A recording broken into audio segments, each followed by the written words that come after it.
this is very pleasant. We're at Coniston Hall Estate, and Mark holding Golden Eagle. Golden Eagle. Yeah. Michael, just to explain a little bit about this glorious setup you have here. Well, we're very lucky. We've got a small estate, 1,500 acres, and on the estate we have a lake, we have a shooting ground, which is a Premier Plus shooting ground.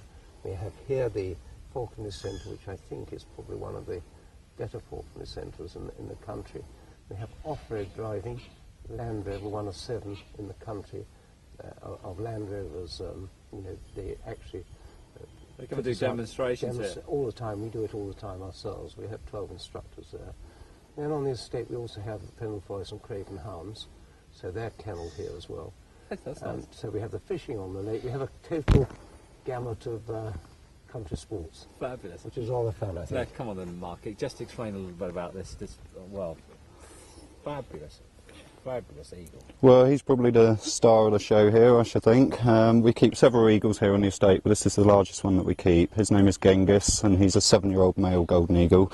We run a wide range of activities here for people to come and enjoy. People can come along. We do what's called our half-day and full-day falconry experiences, which is where people can come along. They get to learn about the birds. We teach very in-depth about not only falconry and bird of prey management, but also bird biology, physiology, psychology. We go into detail about captive breeding, genetic assessment of pairings, hybrid production, things like that. So it's a very in-depth, but it's also very much about people having fun, lots of hands-on interaction between the guests and the birds. It's not just a case of you come along and watch us fly them, it's very much a case of you get to handle and fly the birds yourselves as well. So wide range of activities. I think that is the fun of it, isn't it? Of course. So, like I say, we do a wide range of activities, half-days and full-day experiences where people can come and learn and fly the birds, right through to hunting days where during the seasons, the game season, we can take people out onto the estate actually hunting live game with the birds, pheasants, rabbits, things like that. Do we need any experience for this? No experience at all. Everything's aimed at people with no experience. So, but yeah, so we do a wide range of activities, and then we can also do a lot of academic work. We do a lot of local schools, universities. We can either take the birds into the schools to visit the children and learn about them, or the children can come here and get to interact with the birds here on the estate. And how many different birds do we have? We've got 23 different birds of prey here on the estate at the moment, ranging from a tiny little Peruvian striped owl weighing just 8 ounces. Oh, really? Yeah, a little tiny one, right up through obviously to Genghis here, weighing in over 10.5 pounds. So That's amazing. Now, when he puts his wings out, what sort of span? about 6 feet. He's about 6 feet. So. And what are they capable of taking as regards quarry? Game-wise, he'd certainly be capable of taking anything up to the size of small deer, so he'd be able to take muntjac, Chinese water deer, fox as well within his capabilities, hare, that sort of size game. So big feet, as you can see.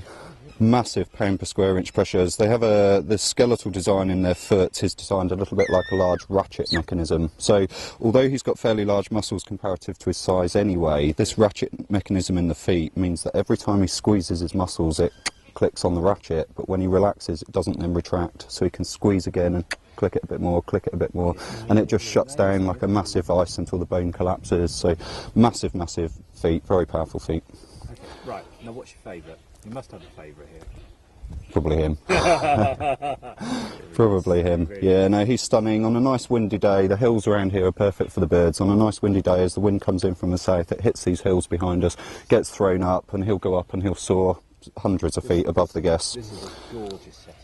So it's a good spot for the birds. We can take the guests up onto the tops of the hills here. They can come up and he'll go up and soar, fly into their fists from hundreds of feet above them. So quite impressive. He's a bit like a barn door as he comes over the top of them, but he's quite impressive to see fly.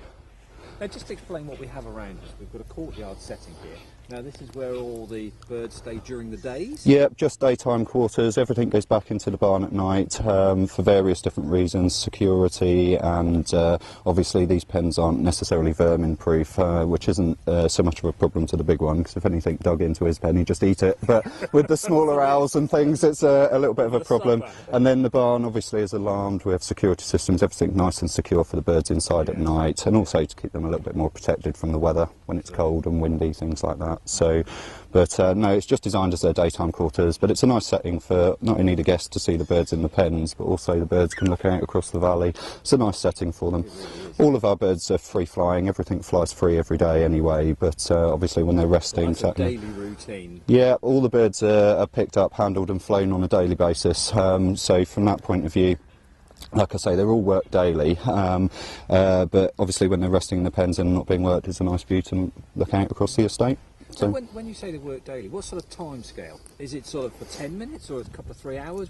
Depends what we've got. Depends what we've got booked in, really. I mean, for example, a little Harris hawk up behind your cameraman there.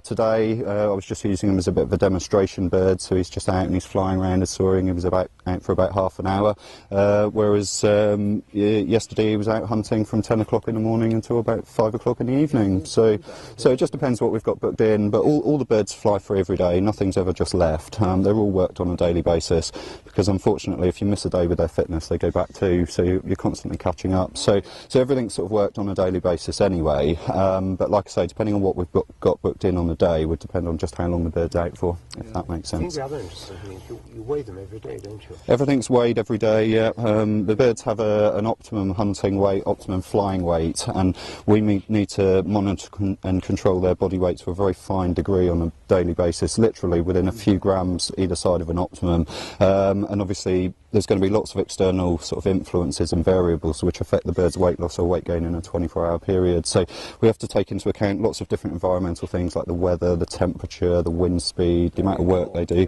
and then make a judgment based on that to hold them at the right weight for the time of day that we need to fly them. So it's a full-time job.